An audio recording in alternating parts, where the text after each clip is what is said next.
Hello student, good morning. आज विद्युत रसायन चैप्टर का जो महत्वपूर्ण क्वेश्चन है, जो 4 या 5 नंबर के श्रेणी में रखा जाता है, वो जो हमारा टॉपिक है वो है संचारण होराइजन। संचारण क्या है, इसको थोड़ा सा समझने का प्रयास करते हैं। संचारण का आशय है किसी भी धातु का क्षरण होना, मतलब अवांछित यौगिकों में बदल जाना, अनुपयोगी यौगिकों में बदल जाना। ठीक है, सामान्यतः ऑक्साइडों में बदल जाना। तो जो संचारण का परिभाषा है, कुछ इस प्रकार से आप उसको परिभाषित कर सकते हैं कि वायुमंडल के नमी की उपस्थिति में धातुओं को अवांछित यौगिकों, सामान्यतः ऑक्साइड में बदल जाने की प्रक्रिया को ही क्या बोलते हैं? संचारण बोलते हैं। ठीक है, और लगभग हर प्रकार के धातुओं में संचारण होती है। तो संचारण के कई उदाहरण है, उसको हम देख लेते हैं। और संचारण के उदाहरण को एक बार देखने का प्रयास कीजिए। ये संचारण का उदाहरण देखिएगा। ये देखिए, लोहे पर जंग लगना संचारण का सबसे अच्छा उदाहरण है। और तांबे के ऊपर हरित परत बन जाना, यह भी आपका संचारण का उदाहरण है। चांदी का काला पड़ जाना, जब उसके सतह पर सिल्वर सल्फाइड का लेयर बन जाता है तो काला पड़ जाता है। एल्युमिनियम पर एल्युमिनियम ऑक्साइड का लेयर बन जाना। लेकिन सबसे अच्छी बात है कि पुनः जब एल्युमिनियम के ऊपर एल्युमिनियम ऑक्साइड का लेयर बन जाता है तो आगे की संचारण की क्रिया को रोक देता है। इसीलिए आप देखेंगे कि एल्युमिनियम आपके जो घर में बर्तन है वो हमेशा श्वेत रंग के बने हुए रहते हैं। ठीक है, उसके अलावा है पीतल का भी संचारण होना। ठीक है, और समुद्री जल के प्रभाव में ज्यादा संचारण होता है। उसके अलावा देखिएगा, लोहे के पाइप को धीरे धीरे पतला होना, स्टील की संरचनाओं का रुष्ट पड़ना। बैटरी का जो टर्मिनल है, गाड़ी वगैरह का बोनट उठाते होंगे तो देखे होंगे कि जहाँ बैटरी का वो लगा रहता है वहां पर कभी नीला रंग का या सफेद रंग का भुरभुरा पदार्थ टाइप का जमा रहता है, वो भी एक संचारण का उदाहरण ही है। कंक्रीट स्टील रॉड में जंग लगना, ये सब जो है संचारण के उदाहरण है। कुछ हम संचारण के डायग्राम को देखिए। जैसे यहाँ पर लोहे में जंग लगने की प्रक्रिया को एक संचारण के उदाहरण के रूप में लिया गया है कि जब मतलब वो साफ सुथरा है तो कैसा दिख रहा है, और जब वो वायुमंडल के नमी की उपस्थिति में संचारित हो गया है अर्थात जंग लग गया है तो कैसा दिख रहा है। उसके बाद एक और उदाहरण देखिए, जो तांबे को हम कह रहे हैं, तांबे के ऊपर हरित पत्र का जमा हो जाना।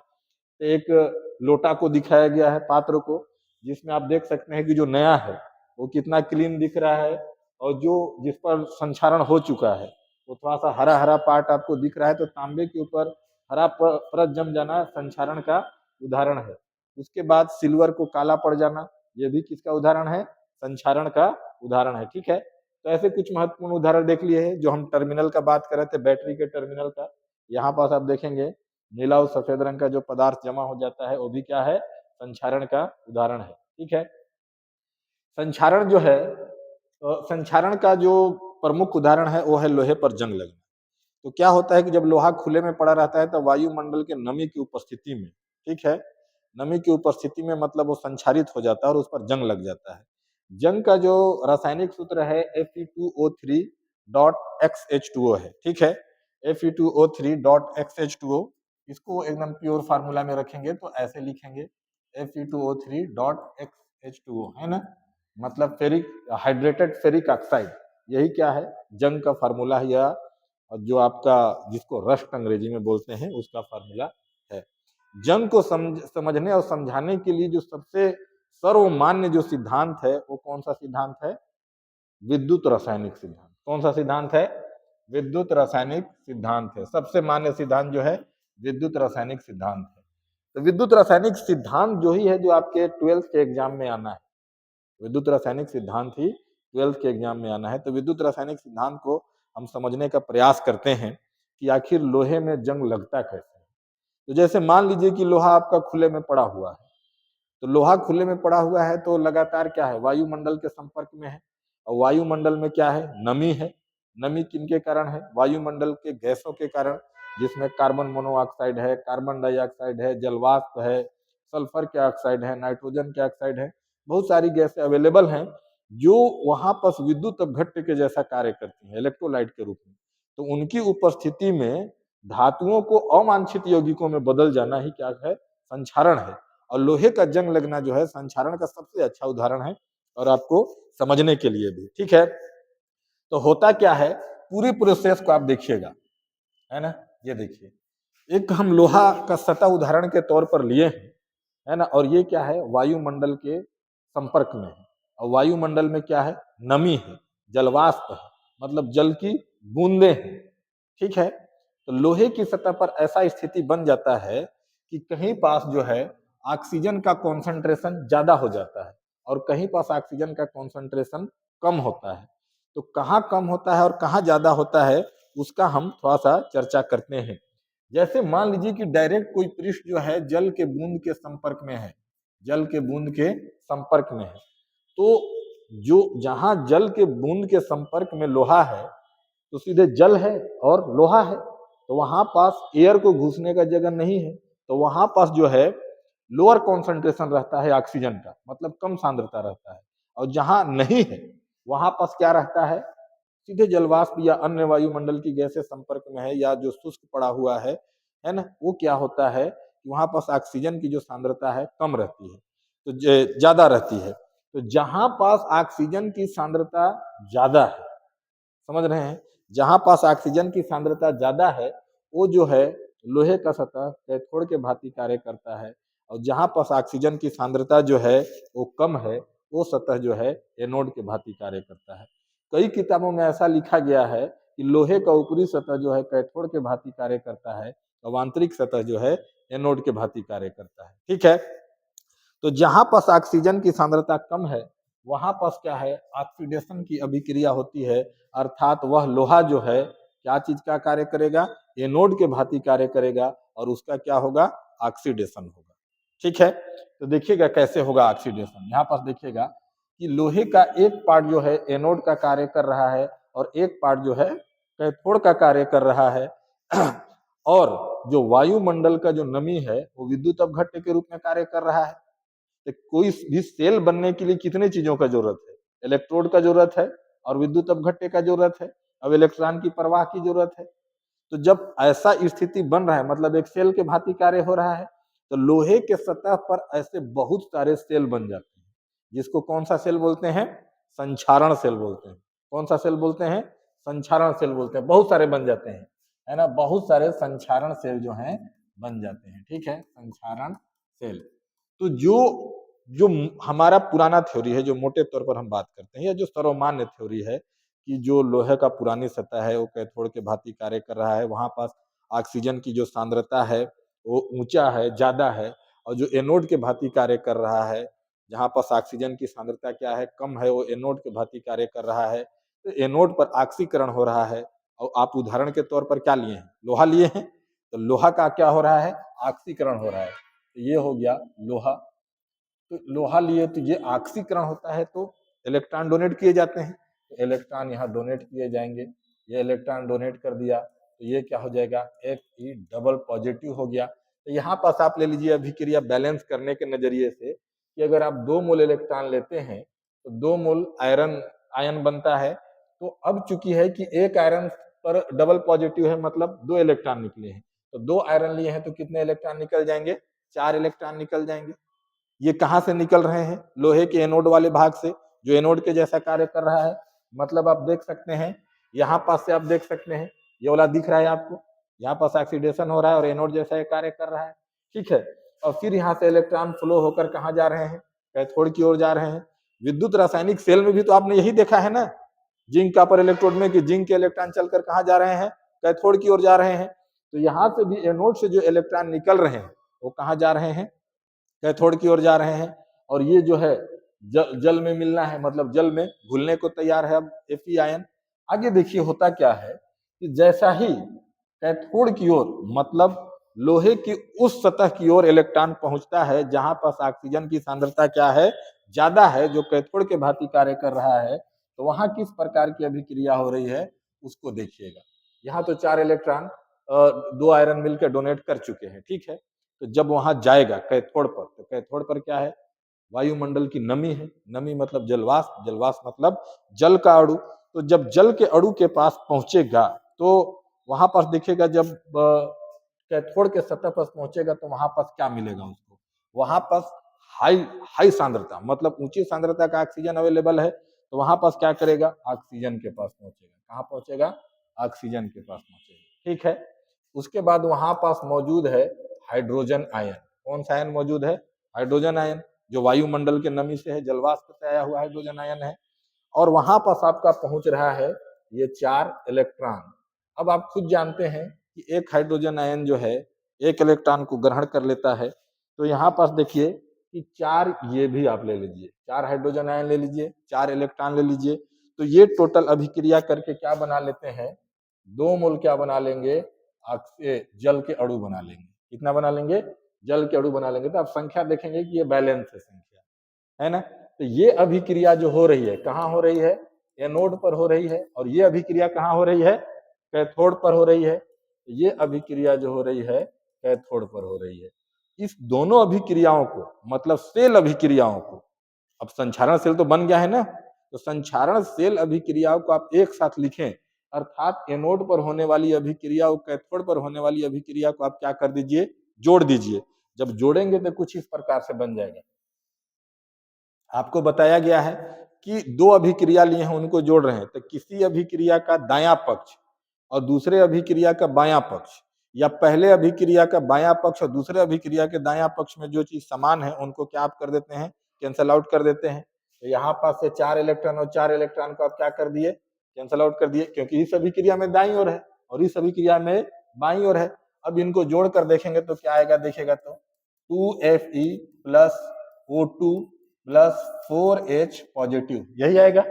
उसके बाद ये अभिक्रिया का निशान हो गया, तो इधर आपका क्या बन जा रहा है, 2Fe क्या हो जाएगा, पॉजिटिव, और क्या बन जाएगा आपका यहाँ पास 2H2O, ये बन रहा है ना। ये क्या हो गया, टोटली आपका सेल अभिक्रिया हो गया। ठीक है, अब ये जो आयरन का जो आयन बना है, ठीक है, वो आयरन का आयन जो है वो जल में घुलने लगेगा, और जल में घुलेगा तो जल के पास क्या अवेलेबल है, हाइड्रोजन आयन, और क्या अवेलेबल है, हाइड्रोक्सिल आयन, दोनों अवेलेबल है ना। तो इस अभिक्रिया को थोड़ा सा यहाँ पर देखिएगा कि जब वो जल के संपर्क में जाएगा तो ये क्या में बदल जाएगा, जो आयरन यहाँ से आपको मिला है ये वाला आयरन, हाइड्रोक्सिल आयनों से क्रिया करके क्या बदल जाएगा, FeOH का होल ट्वाइस बदल जाएगा, मतलब फेरस हाइड्रोक्साइड में, अर्थात आयरन हाइड्रोक्साइड में क्या हो जाएगा, परिवर्तित हो जाएगा। और ये आयरन हाइड्रोक्साइड जो है इसका जो है जलीय माध्यम में पुनः ऑक्सीकरण होगा। तो ये हो गया आपका ferrous hydroxide plus half O2 plus H2O। ठीक है, क्योंकि वायुमंडल संक्षारण या का से क्या है, ऑक्सीडेशन होना, मतलब अवांछित यौगिक में बदलना, अर्थात ऑक्साइड में बदलना। तो ये क्या हो जाएगा, आगे आप देखेंगे कि जब ये फेरस हाइड्रोक्साइड जो है जब ये रिएक्शन करेगा, ऑक्सीकरण इसका होगा, तब यहीं से बन जाता है Fe2O3, और क्या बन जाता है, जल का जैसा मात्रा है XH2O, है ना। तो ये जो है यही आपका क्या है, जंग का अर्थात रस्ट का क्या है, सूत्र है ना। तो आप देख सकते हैं अवांछित यौगिकों में लोहे का बदल जाना, अर्थात Fe2O3.XH2O हाइड्रेटेड फेरिक ऑक्साइड में बदल जाना ही क्या है, जंग लगना है। तो लोहे पर जंग लगने का जो विद्युत रासायनिक सिद्धांत है कॉमनली यही है। एक बार और आप इस डायग्राम के माध्यम से देख लीजिए तो आपका पूरा फंडा क्लियर हो जाएगा। यहाँ पर देखिए, अगर ये लोहे के सतह पर एक जल का बूंद है तो यहाँ पास जो ऑक्सीजन की सांद्रता है वो कम रहेगी, यहाँ पास क्या होगा, यहाँ पास ऑक्सीडेशन होगा, अर्थात ये वाला लोहे का पार्ट कैसा कार्य करेगा, एनोड का कार्य करेगा। तो यहाँ से निकला हुआ इलेक्ट्रॉन कहाँ की ओर जाएगा, उस सतह पर जहाँ पास ऑक्सीजन की सांद्रता क्या है, अधिकतम है। तो वो वाला जो सतह है कैसा कार्य करेगा, कैथोड के भांति कार्य करेगा।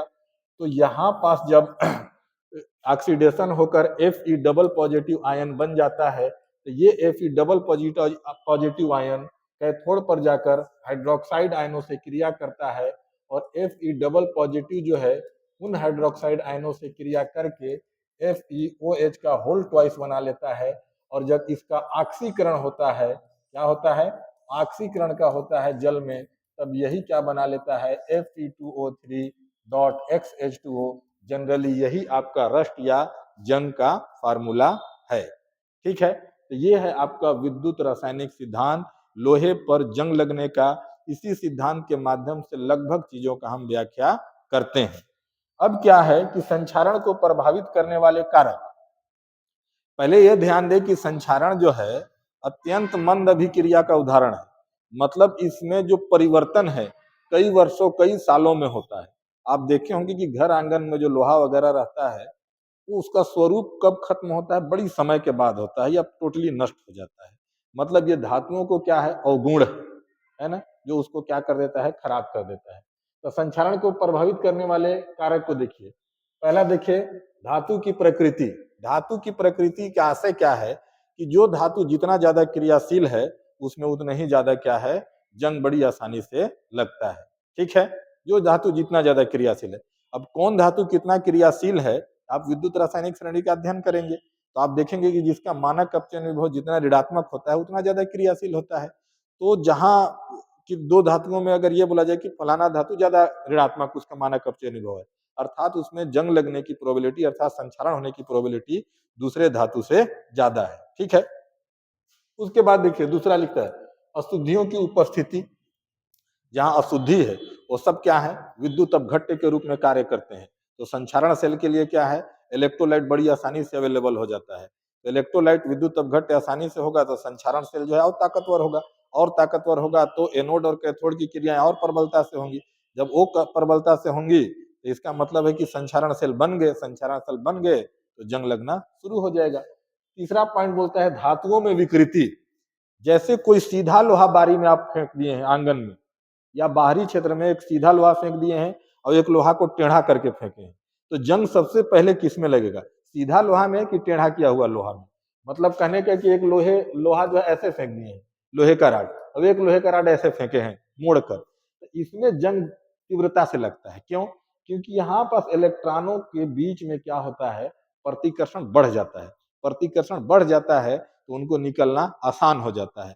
जब आसान होगा तो वायुमंडल के ऑक्सीजन से क्या करेगा, वो सतह क्रिया करेगा, और क्रिया करेगा मतलब वो धातु ऑक्साइड बनाएगा, और धातु ऑक्साइड बनना ही क्या है, संक्षारण है, जंग लगना है। उसके बाद बोलता है विद्युत अपघट्य की उपस्थिति। तो विद्युत अपघट्य जब आप लेते हैं तो विद्युत अपघट्य भी अम्लीय विद्युत अपघट्य होते हैं, क्षारीय विद्युत अपघट्य होते हैं। तो अम्लीय विद्युत अपघट्य जहां है वहां पर जो है संक्षारण की क्रिया क्या होता है, ज्यादा तीव्रता से होता है।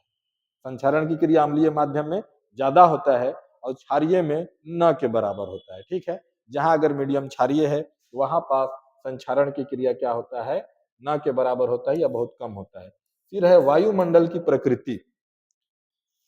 कुछ जगह वायुमंडल जो है ज्यादा अशुद्ध है, कुछ जगह वायुमंडल जो है साफ सुथरा है। जैसे हम कह सकते हैं कि दिल्ली मुंबई के तुलना में हमारे एरिया का वायुमंडल क्या है, ज्यादा स्वच्छ है। तो जहां ज्यादा वायुमंडल में अशुद्धि है, मतलब सल्फर डाइऑक्साइड ज्यादा है, नाइट्रोजन के ऑक्साइड ज्यादा है, अन्य अशुद्धियां ज्यादा है, मतलब ज्यादा विद्युत अपघट्य वहां अवेलेबल है। तो जहां ज्यादा विद्युत अपघट्य अवेलेबल है वहां पर धातुओं में संक्षारण क्या होगा, और तीव्रता से होगा। ठीक है, तो वायुमंडल में उन ऑक्साइडों और गैसों की उपस्थिति से संक्षारण की तीव्रता बढ़ जाती है। ठीक है, अब संक्षारण से बचाव की बात करते हैं। किससे बचाव की बात करते हैं, संक्षारण से। तो संक्षारण से बचाव की बात करने से पहले एक बार रिवाइंड कीजिए कि संक्षारण होता क्या है, ये होता क्यों है। तो जब जब धातु जो है वायुमंडल के कांटेक्ट में आया है, मतलब जलवाष्प के कांटेक्ट में आया है, तो उसमें संक्षारण हुआ है।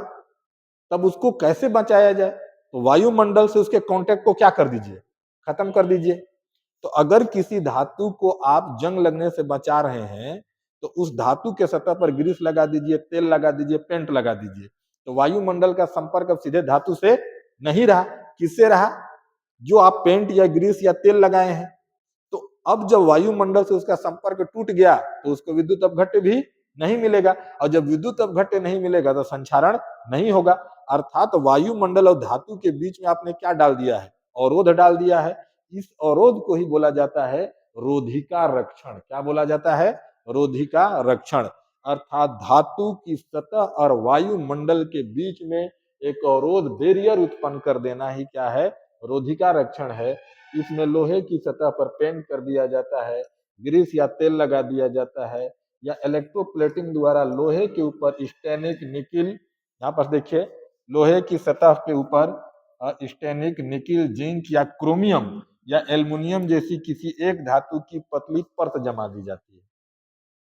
तो अगर लोहे के ऊपर आप एल्युमिनियम को जमा देते हैं तो अब वायुमंडल के संपर्क में कौन है? एल्युमिनियम, न कि लोहा। तो इन धातुओं को लोहे के ऊपर जमाने की प्रक्रिया को क्या बोला जाता है? इलेक्ट्रोप्लेटिंग बोला जाता है। क्या बोला जाता है? इलेक्ट्रोप्लेटिंग बोला जाता है। इससे भी क्या होता है?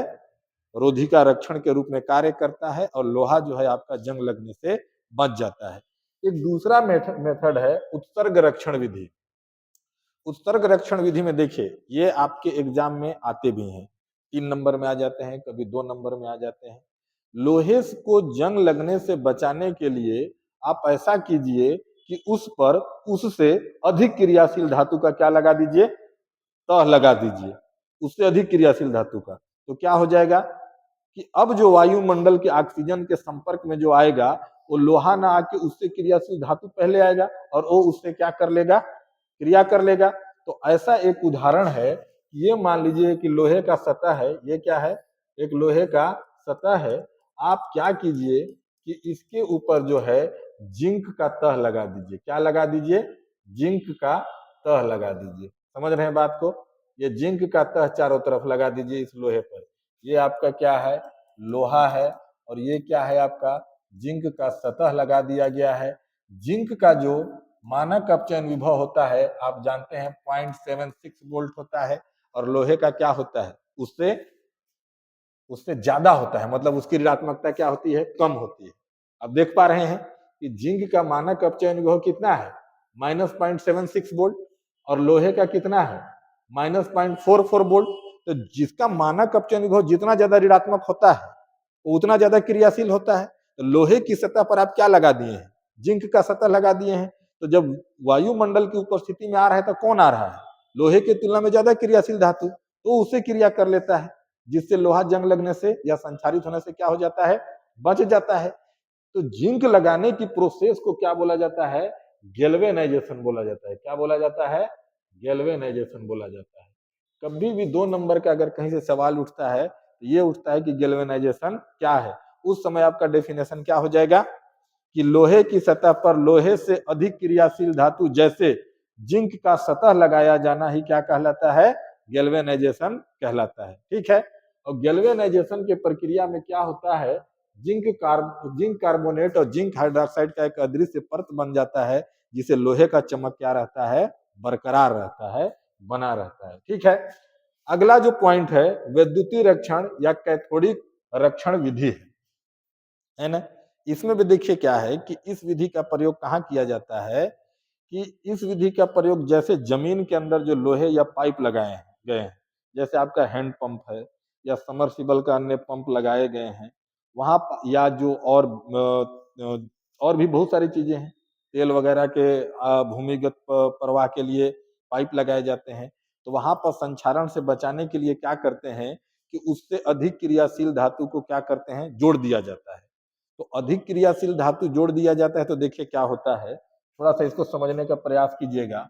यहाँ पर देखिए ये लोहे का टैंक या पाइप है। ठीक है। लोहे के टैंक या पाइप में जो है अगर लोहा है तो उसका जो इलेक्ट्रोड मानक अपचयन विभव है -0.44 वोल्ट है। यही है ना? कितना है? एक बार फिर से देख लेते हैं। ये है -0.44 वोल्ट है। ठीक है। अब इससे अधिक क्रियाशील धातु मतलब मैग्नीशियम को आप क्या कर दीजिए? जोड़ दीजिए। क्या कर दीजिए? मैग्नीशियम को जोड़ दीजिए, जिसका मानक अपचयन विभव जो है इसकी तुलना में मोर निगेटिव है, अर्थात ज्यादा ऋणात्मक है। अर्थात मैग्नीशियम क्या है? ज्यादा क्रियाशील है। तो जब ऑक्सीजन इनके संपर्क में आएगा तो ऑक्सीजन के लिए पहले कौन अवेलेबल होगा? लोहा अवेलेबल होगा कि मैग्नीशियम अवेलेबल होगा?